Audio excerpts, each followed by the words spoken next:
This morning we're going to make some bacon, and we're going to answer the question of how do I make bacon if I don't have a cookie sheet or I don't have a sheet pan of some sort. And my answer is we're going to make a pan out of foil. And this is it says heavy duty aluminum. You don't want to get the thin stuff, but you do want to get it as strong as you can. So you may have it in your cabinet already, but I would recommend whenever you're traveling to have a roll of this. And we're currently in a hotel, but it's one that has a full oven.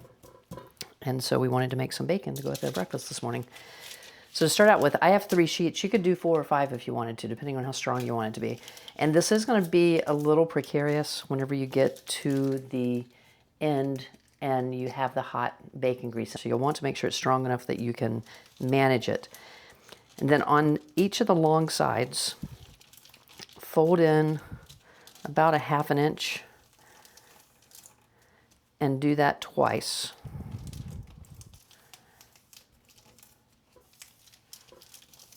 And then you want to turn it to the other side and do the same thing. And I'm making this one with the shiny side up because I always feel like the reflection of it may help it cook better. I don't know if that's right or not, but that's just how I do it. All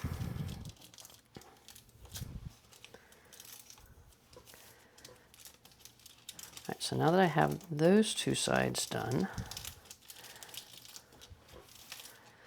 then I'm going to turn it to one end, and I'm going to roll the end, open the edge so that you've got it flat again, and roll that. I would do 3 times, and you want to make sure you catch all 3. So if one sheet of foil is shorter than the other 2, make sure that you roll it enough times that you have at least 2 to 3 thicknesses there. And we'll do the same thing on the other side, but before we do that, I'm going to stand up the sides, pinch the corner, and then I'm going to fold it in. So that gives me a corner of my pan.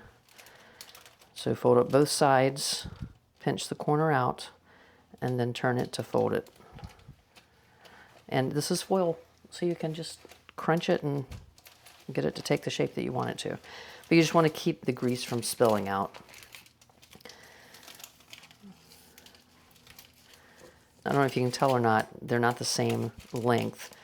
So I'm going to go up a little bit more to make sure that I capture all 3 layers in that. And then go over and one more. Then pull the corners out,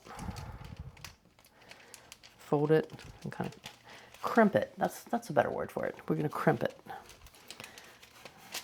So then have it out, turn it, and crimp it. There you go. I like that. Does that make more sense for you? So then straighten up the edges to make sure everything's tall, because if you've ever cooked bacon before, you know it's going to make a lot of grease. And if you can look at this, it's flimsy, yes. There's only 3 sheets of foil paper here, but because there's 3, it has a little bit of oomph to it. Then we're going to take our bacon. Let me grab that. I'll be right back.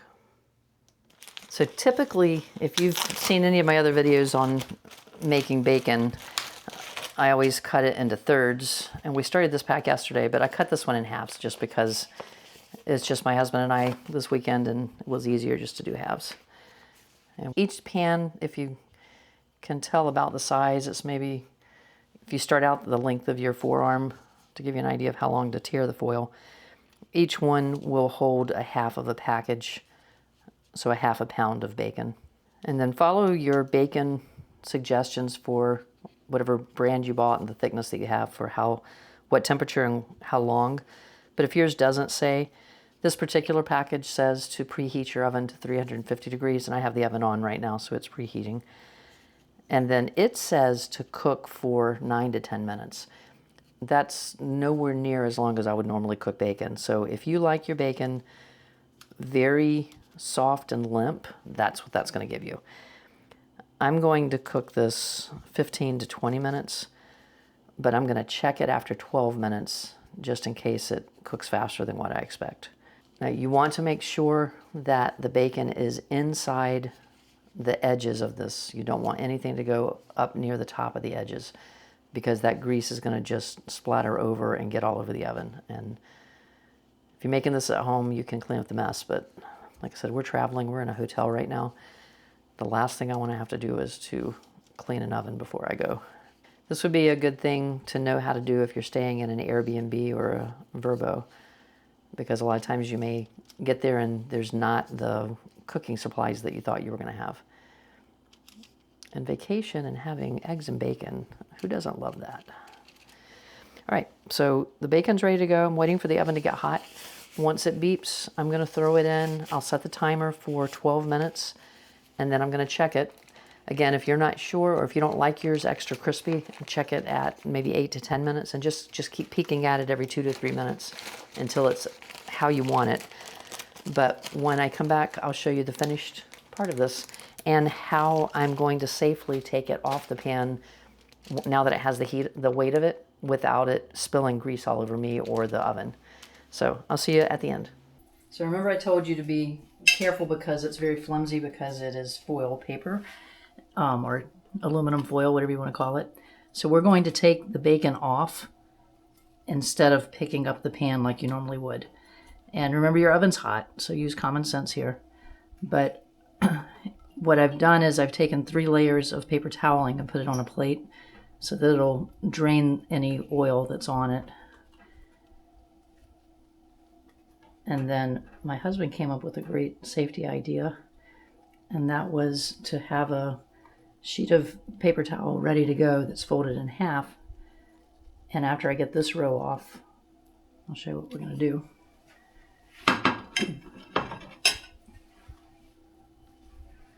We're going to use this one to blot some of that so that whenever we are finished and ready to pick it up, we don't spill that grease onto ourselves or onto the oven. And then just turn it, and we'll do the same thing on the other side. So this row is actually crispier than the front row was. So you could turn it halfway, but I don't recommend it using it this way because it's so lightweight. I just don't want you to take a chance of spilling it. Please, if you do this technique for making your own sheet and are making bacon or anything like this, hamburgers, bacon, anything that's going to have extra grease on it, please use common sense. Be careful. So I'm going to put the bacon aside. I'm going to put another sheet of paper toweling down, and then using my hot pads. But see how lightweight it is now. So now I can pull it up, and we're just going to let it cool there, and then you're ready to dispose of it. Here's our finished bacon. I need to blot some of those a little bit more. And if you have 1 or 2 that you'd like to get crispier, you could take your paper towels off, put those few on there, and put it back in for 3 to 5 more minutes. This to me is the perfect piece of bacon. I like it crisp and not chewy. How do you like your bacon? Do you like it chewy or crispy? Tell me in the comments below, and I'll see you in the next video. Thanks for watching.